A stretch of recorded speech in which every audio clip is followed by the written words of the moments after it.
Bale, ito po yung update ko dito sa setup ko na ito. Bale, ang battery ko ay 100 AH, 12 volts na Life PO4, Life PO4. Tapos 79% na lang yung battery ko.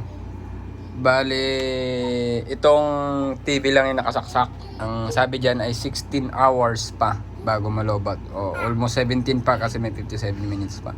So 61 yung ano, kasi may mga hidden ano diyan hidden charges, hindi. Hidden discharge. Gaya nito. Kasi naka-connect siya sa 12 volts. Hindi yung lalabas dito. Tapos ito may hidden din ito, nasa 20 watts ito. So hindi naka-indicate dito. So bali yung TV ay 33, naka-mute lang yan. 33 watts. So pagka sinabayan natin ng electric fan, sabayan natin ng electric fan, ano. Kailangan dadagdag yan. Gilig-gilig ang aking bata. Refresh lang natin. So ayan, 8 hours naming magagamit itong electric fan saka TV, ano. Yung aircon hindi pa kaya, saka yung ano, ref pagka nag 24 volts ako. So yan yung update ko. 200 watts lang kasi yung panel nito. Hindi to napupuno kapag lobat na lobat. Maingay ikaw sabay ikaw sa vlog ni daddy So bali ano, ginagamit namin sa gabi para mabawasan. Kailangan mag at least 50% siya.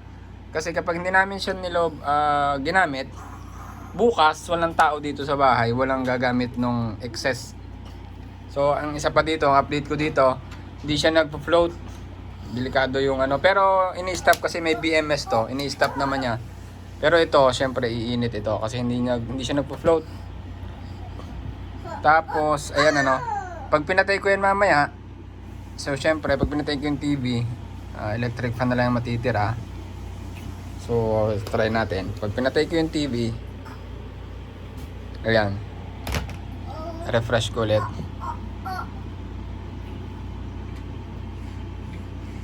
Yan, 12 hours na itong aming electric fan. Pero pinapatay din namin yan kasi naka-aircon naman kami. Buhay yan. Ito yung minodify ko na rin. Remote na po yan. Ito yung remote niya. Ako control na yan. Yan po ay ano lang, ang tawag dito, window type na 0.5. So nako-control namin ang temperature niya, no? Diba ang ganda ng modify na yan. Hindi na aking bata. So ayun po. Sa araw naman, ginagamit namin siya sa washing. Ito yon, sa washing machine namin siya ginagamit sa araw. Ito, meron din ako dito ng 12 volts. Ayan, 12 volts yung mga ilaw sa CR, sa laundry, sa labas, sa may gate. So ayan yung 12 volts ko. Ito naman sa ano to, electric fan sa labas. Ayun yung electric fan na yun. Yan. Tapos sa washing machine itong isa. So ayan, ano, pagka nalobat siya, palagay ko pwede naman siyang lobatin kasi may BMS naman to. Pero minsan pag one time naging 15% siya, pinatay ko na. Kasi ano, makulimlim, maulan pala, nagwa-washing kami. Siyempre sa gabi nga, 30% lang yung natira nung umaga. Nalobat siya, naging 15% kasi nga maulan. Pero pag maulan, umabot siya ng 20 amps pa naman, naging 20% pa to. Pero kapag makulimlim lang or maambon lang, umaabot ng 40 hanggang 50%. So yun yung na-harvest ng 200 watts.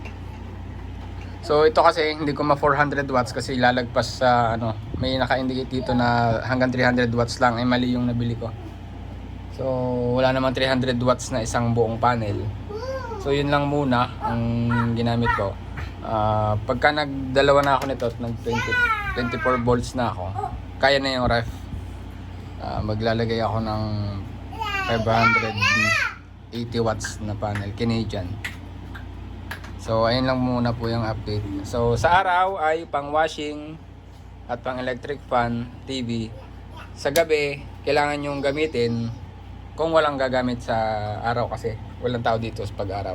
So yun lang, kaya namin ginagamit sa gabi. So bukas kung uulan at nalobat ko to hanggang 30% at biglang umulan tapos nag-brown out, wala na. Pero hindi pa naman nangyayari yon. So yun lang po yung update. Maganda naman siya, kaso ito nga lang may feedback talaga ako dito.